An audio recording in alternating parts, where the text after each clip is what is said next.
আসসালামাইকুম। আজকে আমরা সবাই বান্ধবীরা মিলে লেবুর পিকনিক করব। তো চলেন যাই আমাদের লেবুর পিকনিক দেখতে। চলেন ওই লেবু দেওয়া থাকা। তো প্রথমে আমরা লেবুটাকে পানি দিয়ে পরিষ্কার করে নিলাম।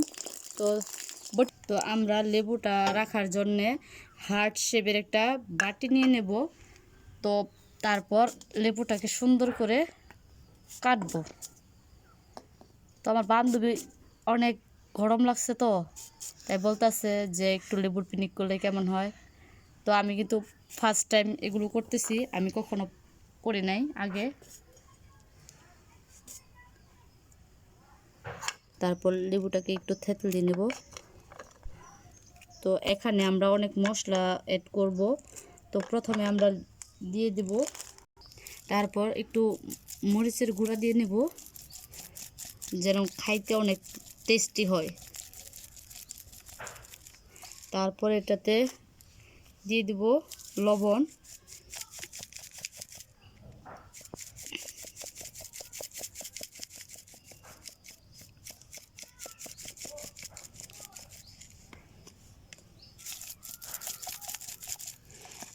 তোমাদের কাদের কাদের এই লেবুর পিকনিকটা ভালো লেগেছে তো কমেন্ট করে জানাবা। আর দেখো কত সুন্দর একটা হার্ট শেপের একটা বাটি। তো এই বাটিটা আমরা কিন্তু এই আখি মিনি মার্কেট থেকে নিয়েছি। তো তোমরা যারা নিতে চাও কমেন্ট বক্সে জানাবা। তো আজকের মতো ভিডিওটা এই পর্যন্ত। আল্লাহ হাফেজ।